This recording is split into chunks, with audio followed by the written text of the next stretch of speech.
Al is a young man who lives in the fantastical world of magic and monsters. All his life, his only goal has been to become a farmer and have a very fulfilling life away from the hassle of towns and people.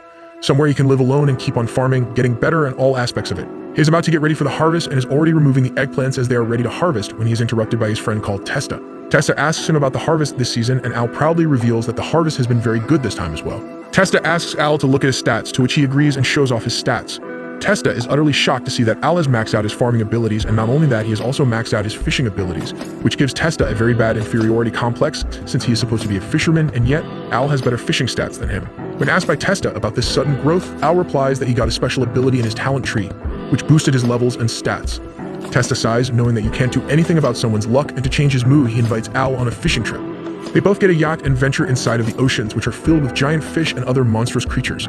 A couple of giant fishes jump out of the water to try and take down Testa, and his boat, Budo, uses his pole sword to slice the fishes into small pieces in the blink of an eye, shocking Testa completely. They both go back to their houses, and Al remembers that he has to take the produce that he harvested into the royal capital for sale, as if he is late, the vendors might buy from someone else, and there is a chance of his produce getting spoiled.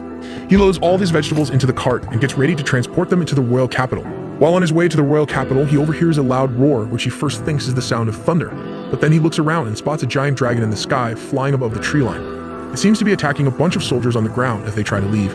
Al decides to help the men escape the dragon by distracting it and running away. He picks up the carrot he was eating and throws it at the dragon, hoping to distract him just a bit, before he himself flees the situation, but he is utterly shocked to see that as soon as the carrot hits the dragon explodes into small pieces.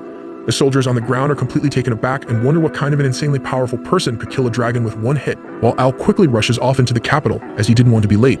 The confused soldiers later arrived on the road to try and find the person who saved them, but they only found a bunch of track marks made by a cart. Al reaches the capital, and on the gate, he is asked for his ID card, which he gladly shows them.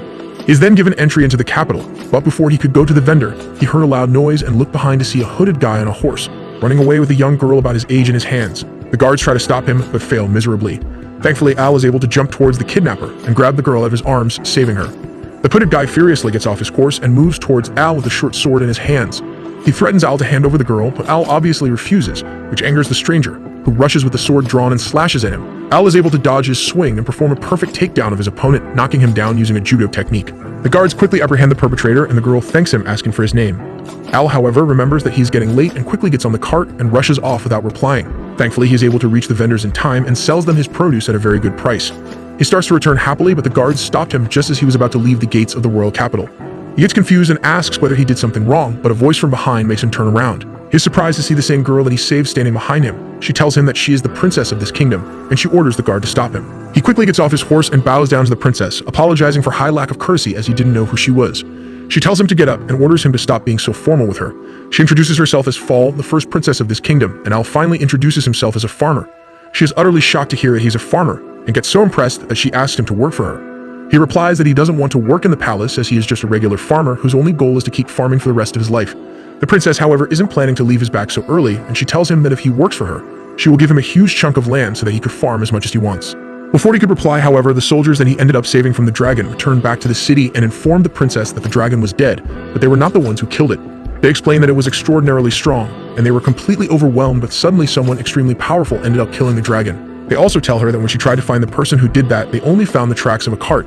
The princess puts two and two together and realizes that it must have been Al who killed the dragon. She quickly turns towards him, but is surprised to see that he already ran off in his cart outside the capital. He reaches back home and decides to turn in for the night as it has been a very tough and exhausting day, but is suddenly woken up by Testa banging at his doors.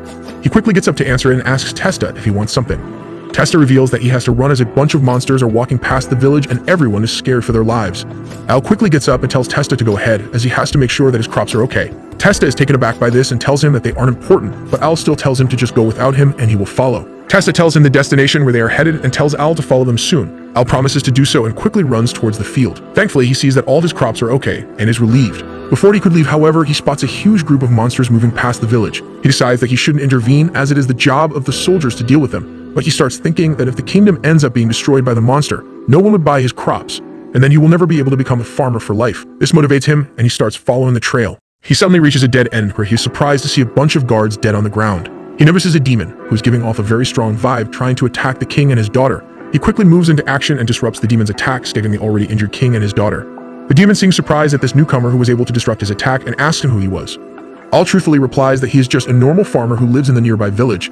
The demon then introduces himself as Romeo, the new demon king who has a vision of capturing the entire kingdom by killing the king, then posing as the king himself, allowing all the demons inside the country so they can seize absolute control. The demon decides to fight Al and draws his sword out before rushing towards Al with blinding speed. He tries to strike Al, but he's not fast enough, as Al simply grabs the sword with his hands and throws the demon king into a wall. The demon king gets up again and seems to be extremely angry. He tells Al that he isn't even using his full power yet and ends up transforming into an even greater demon, killing the rest of the guards on the spot.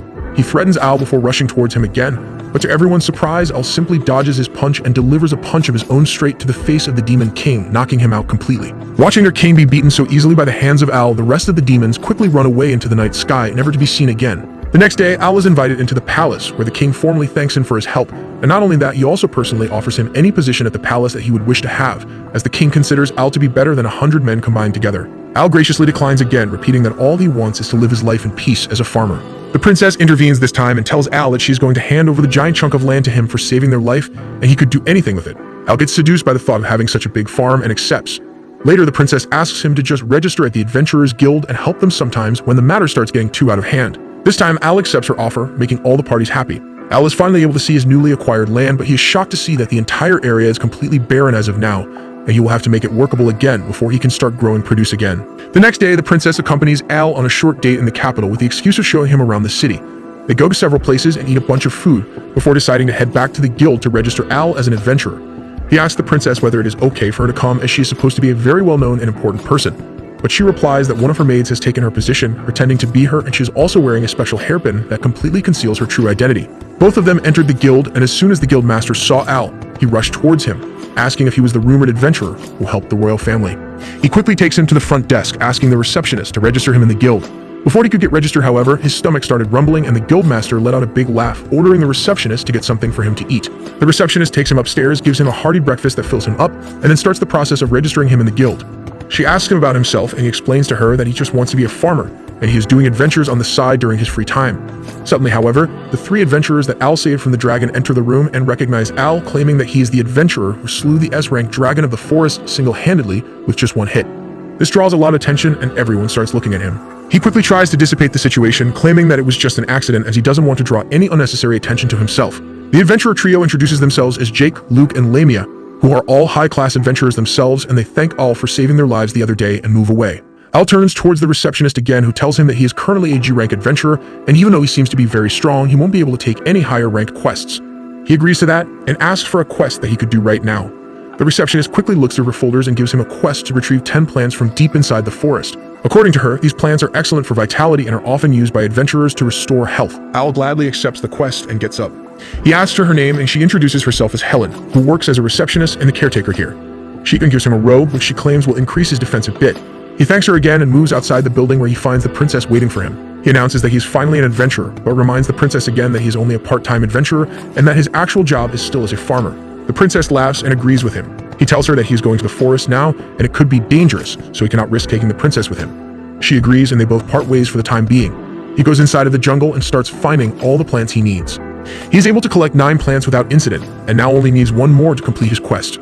He tries looking around, but suddenly feels something behind her, and is terrified to see an orc. The orc quickly jumps on top of him and grabs a firm hold of him. He gets terrified and starts screaming for help, and suddenly someone launches forward and kills the orc with 1 swift strike. He looks up to find Jake standing there. He thanks him, and while they were talking, both Luke and Lamia also arrived at the spot. While they were talking, Al also picked up a weird-looking black scale, which he had never seen before, and no animal in this forest should have such scales. Jake explains that there have been incidents of people finding these scales, but they have never seen the actual animal from which they come. Lamia also advises Al to take the scale and sell it, as it might fetch a good price. They were still discussing the scale when suddenly they all felt an immense amount of pressure surrounding them. The pressure was so vile and evil that every single one of them froze on their spot, unable to even move. Suddenly, they hear a loud noise and spot a giant black dragon emerging from the ground and walking towards them. His power was so overwhelming that even Al stood there, frozen in place, trembling with fear. The dragon moves towards them, but because of the extreme pressure, none of them are able to move. Thankfully, the dragon decided to walk past them without hurting them. They all allowed a sigh of relief and quickly ran outside. The next day, Al goes to the guild with a very serious face and spots Helen. He tells her that he wants to discuss something extremely important. She quickly arranges a meeting with the guild master, and everyone gathers around. Al and the others describe their experiences, and he notices that Helen seems to be sick after hearing about the Black Dragon. The guildmaster claims that the dragon is supposed to have been defeated a long time ago, and according to myth, the dragon is the sign of the destruction of the entire world. As soon as he said that, Helen fell onto the table dizzy. Everyone starts tending to her and wants her to rest, but she refuses, claiming that she has to learn the entire thing. She asks for more information, but the group informs her that the dragon simply passed them and disappeared into the forest. Suddenly, however, Al remembers that he found the scale. He presents the scale to everyone, and to everyone's surprise, Helen simply falls over, completely unconscious. Everyone rushes to her, and they take her to a different room so she can rest. Al goes to a separate room, still very confused by everything. Just then, an old woman walks in, introducing herself as the foster mother of Helen. She explains to him that a mysterious force destroyed her village 15 years ago, killing everyone there. Somehow she was able to survive, was swept away in the ocean, and found her way to the shores of the city. She found her, and the only thing that she had was the robe that she gave to Al.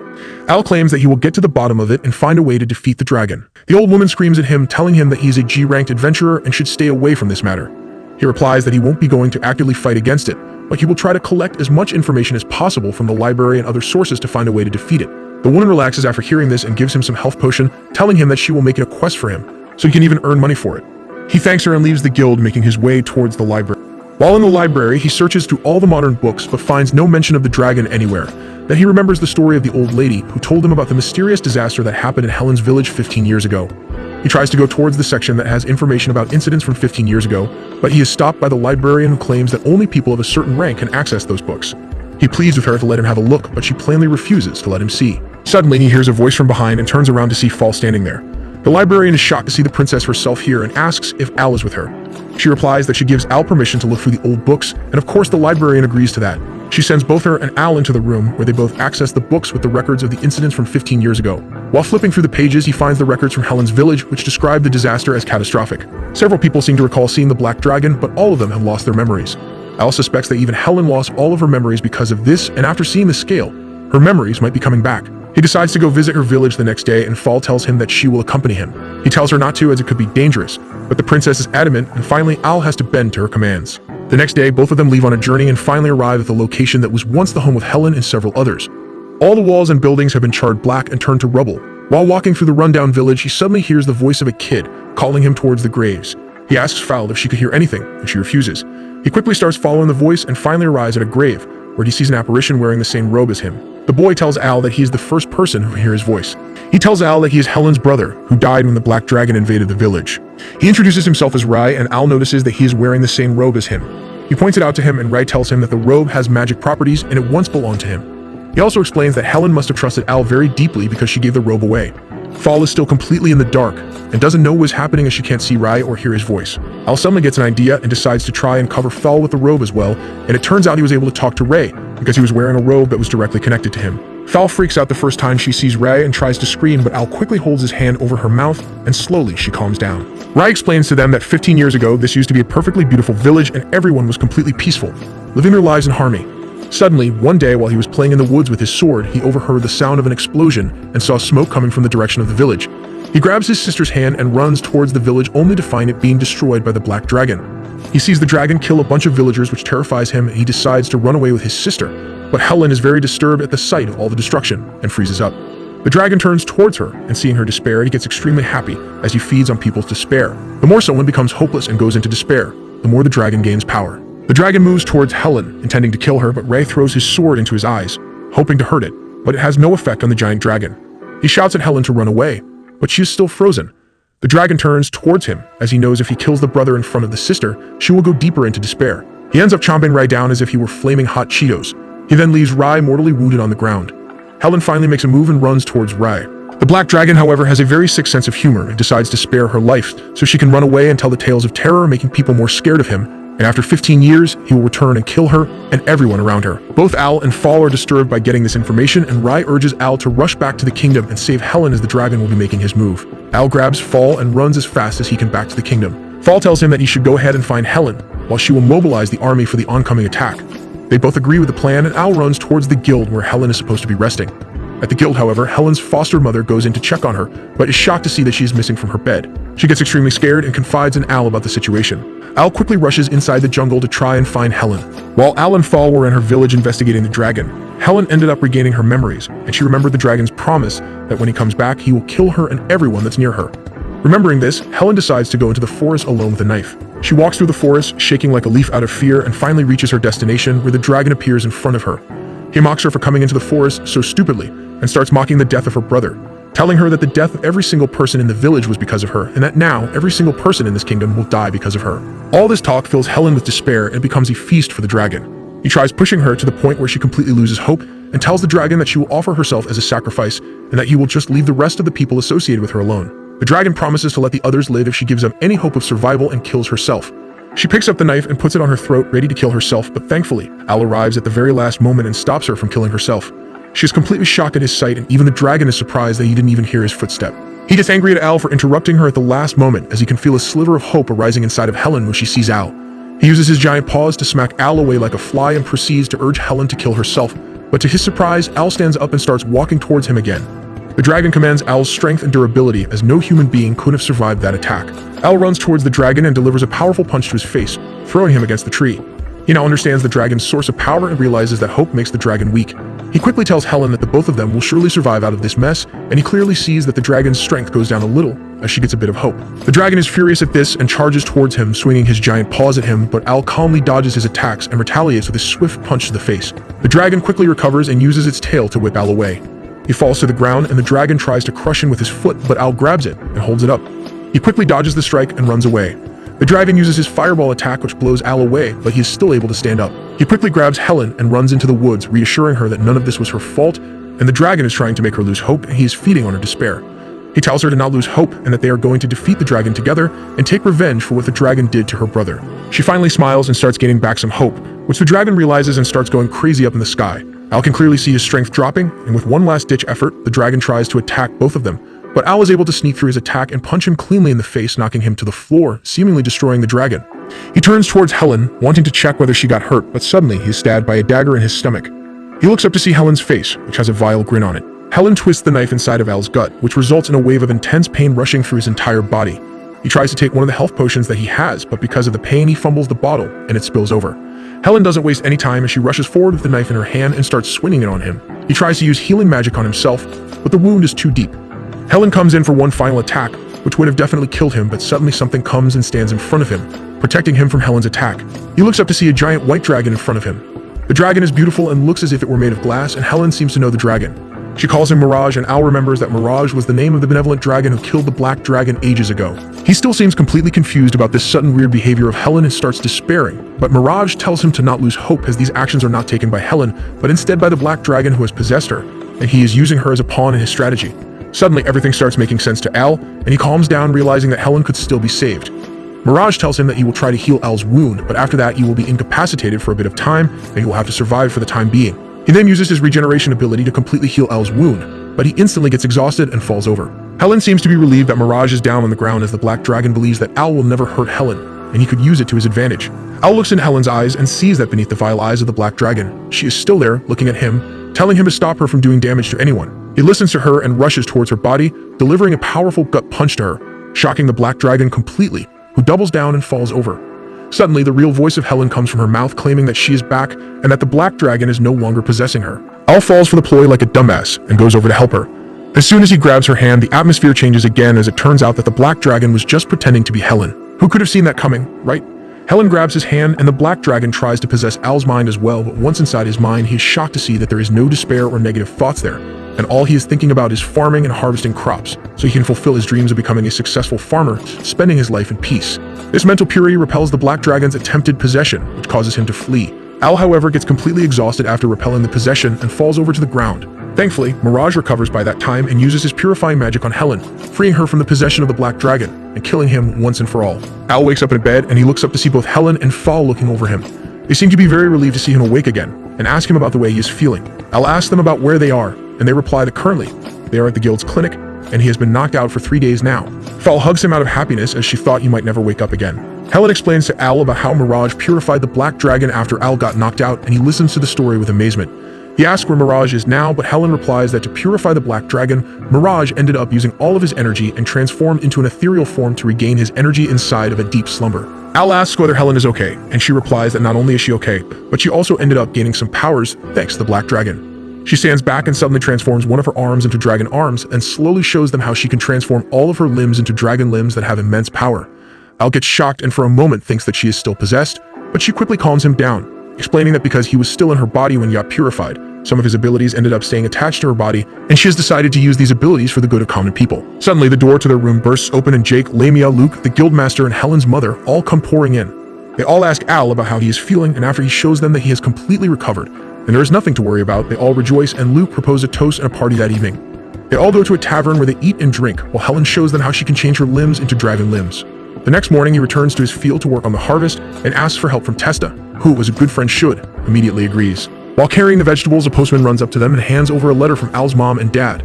They return to Al's home where he opens up the letter and finds out that his parents are worried about him as he hasn't written or visited them in some years now. They ask him to come visit them once and even enclose some money that he can use to pay for his travel to their town. He thinks about it and ends up deciding that after he completes his quests, he will go and see them.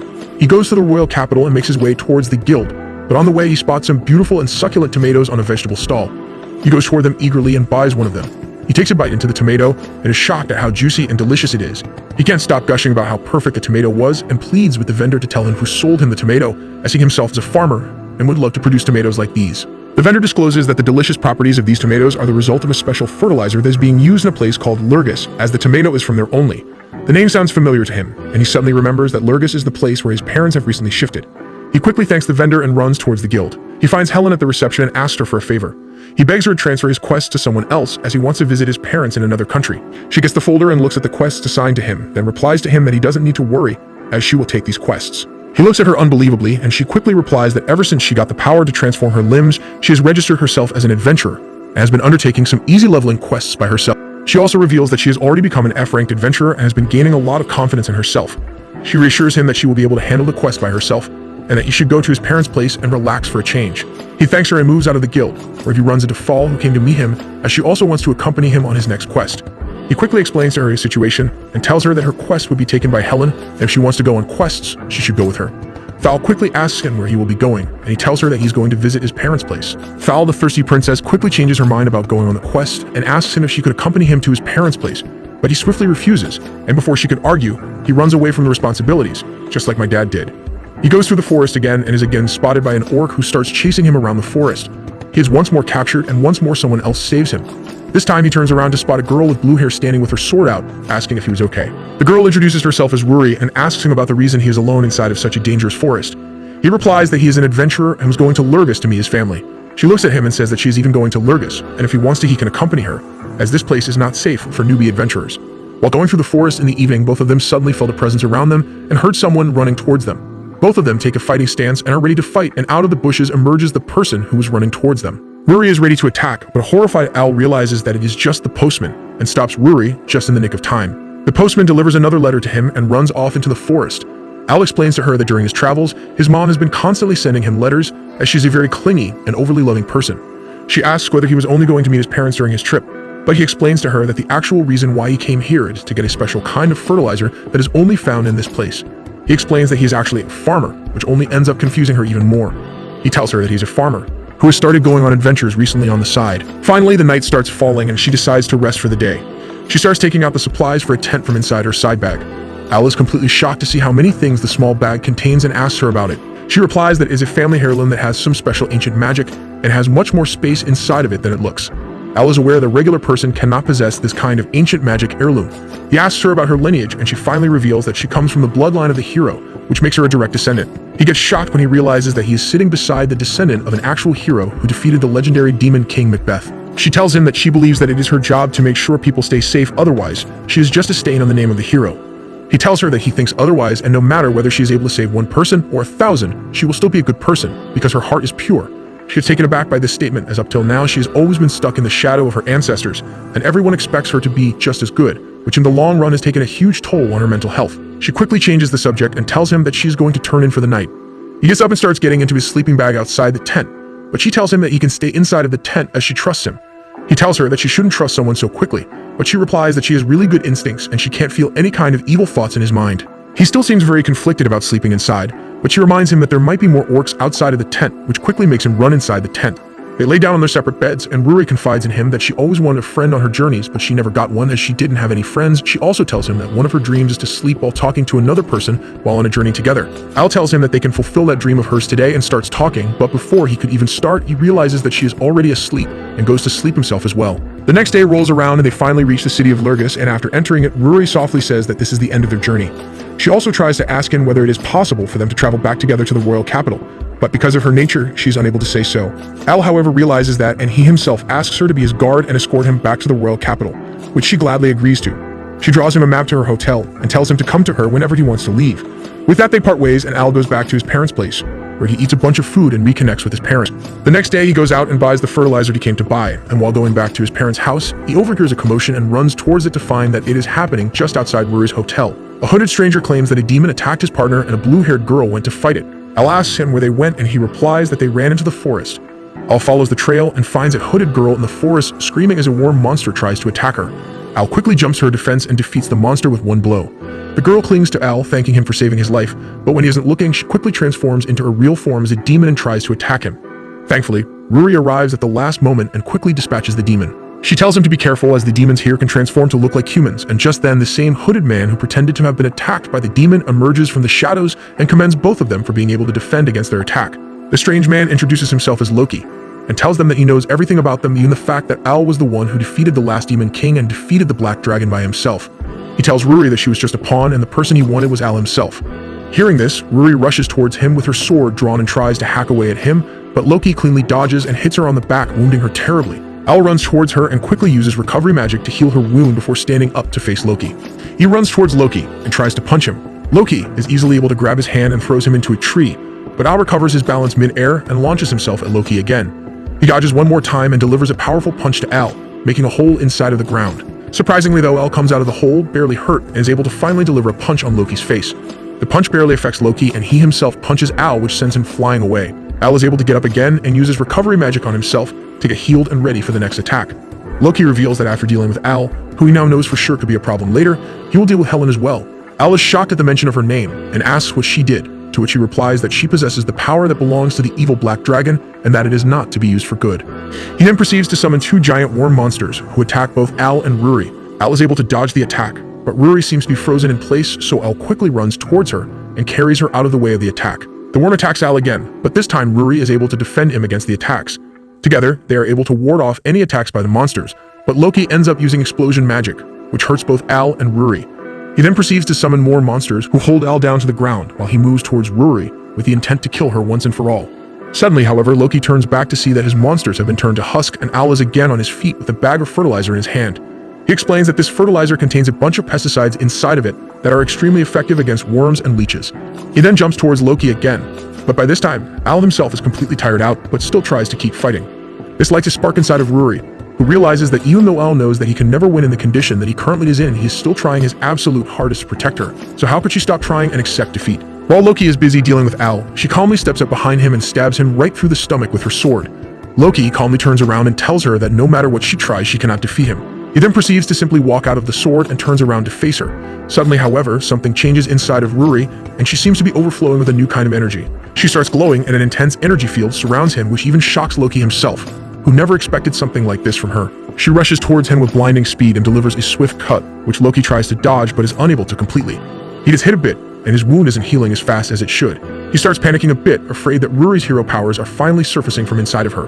Ruri doesn't give him any time and decides to go in for another attack, which hits him right on the body and is so powerful that it disintegrates his entire body into dust. Al walks towards her and is happy to see that she's okay. He, however, is so tired that he ends up falling on her lap and sleeps for hours on end. He wakes up to find himself still in the forest with a clear night sky visible above him. He gets embarrassed and quickly gets up, but Ruri tells him that it is completely fine and that she really liked it. Al tells her that he finally feels like he has recovered enough to walk on his own, and they both walk outside the forest towards the hotel where she will be staying, and he returns back to his house. The next day, he leaves his house to get some more fertilizer as he ended up using all of it in his fight against the worm monsters. And after getting it, he gets accompanied by the descendant of the hero, Ruri herself, who is here to complete her promise of escorting him back to the